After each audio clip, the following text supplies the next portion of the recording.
A sonometer wire of resonating length 90 centimeter has a fundamental frequency of 400 hertz when kept under some tension.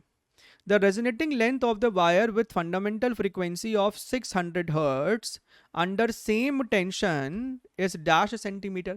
तो आपने tension same रखा. Sonometer wire basically आपको दो fixed and हो गया है ना. ये आपको बेसिकली दो फिक्स्ड एंड्स हो गया है. कुछ इस प्रकार का आपको यहाँ पे माहौल रहता है. यहाँ पे एक पुल्ली भी रहता है. सोनोमीटर एक्सपेरिमेंट अपने यूट्यूब पे भी पड़ा हुआ है, अपने चैनल पे. तो इस प्रकार से है. तो भैया ये हमारा लेंथ है. ठीक है, दो फिक्स्ड एंड्स है. तो सर दो फिक्स्ड एंड्स के केस में फंडामेंटल फ्रीक्वेंसी आपको होता है v बाई 2 × l. अच्छा, आपने टेंशन को सेम रखा है तो आपका v सेम हो गया. v is equal to under root of tension upon mu. Tension same रखा है, सेम वायर आप इस्तेमाल कर रहे, सेम सेटअप है आपका, तो म्यू भी सेम है. तो v सर हमारा कांस्टेंट है इस सवाल में.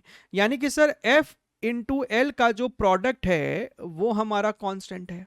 ठीक है, तो एक बार आपका फंडामेंटल फ्रीक्वेंसी है 400 हर्ट्ज और उस समय आपका लेंथ था 90, और एक बार ये आपका फंडामेंटल फ्रीक्वेंसी आ रहा है इतना, उस समय आपको लेंथ कितना है हमसे यहां पे पूछ रहा है. हमने इसको सेंटीमीटर में रखा है तो आपको एल भी सेंटीमीटर में निकल के आएगा जो हमें चाहिए इस सवाल में आंसर.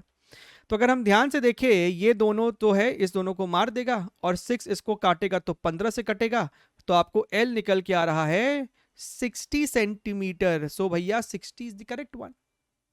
ठीक, बढ़िया है.